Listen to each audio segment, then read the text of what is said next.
Maro, on était avec Jonas Vingegaard, il vient de nous dire, hier c'était sans doute ma moins bonne performance depuis longtemps, aujourd'hui c'est ma meilleure performance. Tadej Pogačar est trop fort.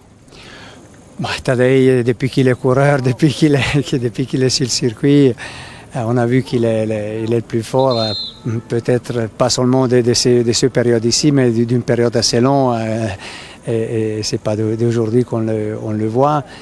Mais c'est vrai que hier, Vingegaard, il était pas à son niveau, donc d'ici à la fin du tour, on s'y attend qu'il va revenir parce que Vingegaard c'est un guerrier, il a une très bonne équipe et il y a encore beaucoup d'étapes, il y a encore beaucoup de kilomètres, beaucoup de montagnes en jeu, donc il faut rester concentré et ne pas sous-estimer surtout Vingegaard.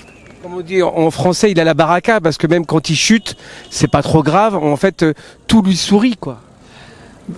Nous, touche bois, on dit, parce que là, vous savez, il a eu aussi une chute à Liège-Bastogne-Liège où il s'est cassé.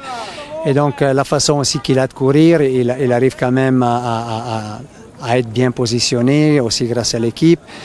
Et donc, je crois que aussi la position dans le peloton, c'est très important, mais comme je dis, il faut rester concentré parce qu'on a vu l'autre jour, c'est vite fait avoir une chute. Heureusement, la chute, il a pu glisser plutôt que tomber fort.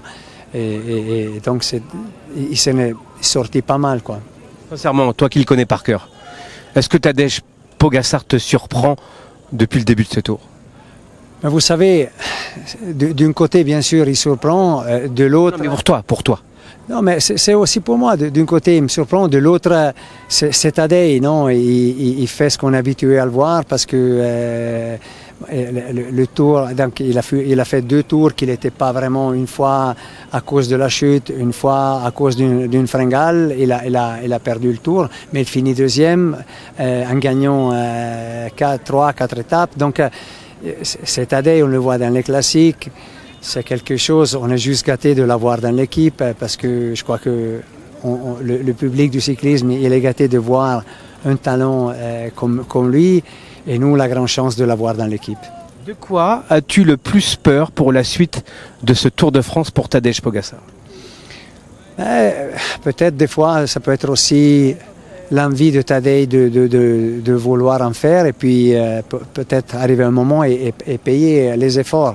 Avec les années, il a pris les leçons parce que la leçon du Granon, c'était quand même une belle leçon parce qu'à une montée, il a perdu 3 minutes, il a perdu le tour d'ailleurs. Et donc c'est ça, donc la peur qu'il se mette des fois en trop en vouloir et puis à un moment donné peut-être payer la note. Donc ça sert un peu à nous de le convaincre à rester tranquille. Maintenant l'avantage est quand même intéressant, gérer bien la situation et gérer la force des coéquipiers parce qu'on a quand même un coureur à moins pour faire le travail. Il reste tellement de boulot à faire d'ici à Paris. Donc c'est la gestion des forces qu'il faut bien faire gaffe.